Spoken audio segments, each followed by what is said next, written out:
உலகத்தில் எல்லாமே ஃப்ரீக்வன்சி தான் அப்படின்னா, நம்ம பணத்தை பெறுவதற்கு என்ன ஃப்ரீக்வன்சி, பணத்தை சம்பாதிப்பதற்கு என்ன ஃப்ரீக்வன்சி?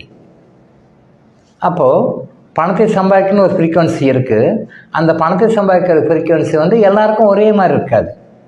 ஒரு தனிநபருக்கும் ஒரு ஃப்ரீக்வன்சி இருக்குது. பணம் சம்பாதிக்கிறதுக்கு 105/4 அல்லது 105.9 அப்படின்னு இந்த ஃப்ரீக்வன்சி அப்படின்னு சொல்ல முடியாது.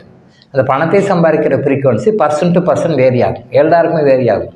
அவங்களுடைய பாஸ்ட் டைப் கர்மாவை பொறுத்து எந்த மாதிரியான வகைகளில் பணத்தை சம்பாதிக்கணும் அப்படின்ற ஃப்ரீக்வன்சி நாம் கிறிஸ்டல் மூலமாக நம்ம கொடுக்கும்பொழுது உங்களுக்கு சரியான என்ன ஃப்ரீக்வன்சியோ அந்த ஃப்ரீக்வன்சியை கரெக்டாக கிறிஸ்டல் கொடுக்கும்.